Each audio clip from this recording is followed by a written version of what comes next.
pemadaman manual dilakukan Damkar Kota Lok Sumawe.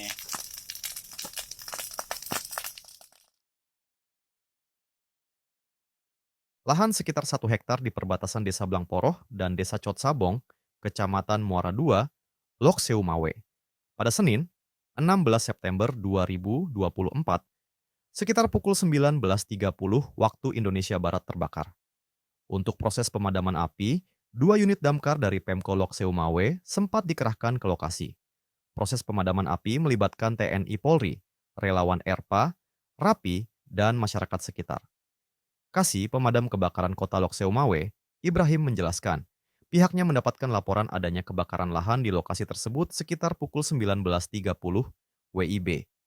Setelah mendapatkan laporan, 2 damkar Pemko Lok Seumawe langsung dikerahkan ke lokasi. Saat sampai di lokasi, pihak damkar langsung melakukan proses pemadaman.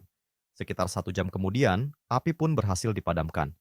Ibrahim menambahkan, kondisi cuaca di kota Lok Seumawe dalam beberapa pekan terakhir sangat terik, terutama dari pagi hingga jelang sore hari. Karena itu dia berharap masyarakat lebih berhati-hati agar tidak membakar sampah atau apapun di sekitar lahan. Dilakukan Damkar Kota Lok Sumawe. Dari Lok Seumawe, Saiful Bahri, serambinews.com. Perbatasan Desa Blangporoh, api membesar. Download Tribun X sekarang, menghadirkan lokal menjadi Indonesia.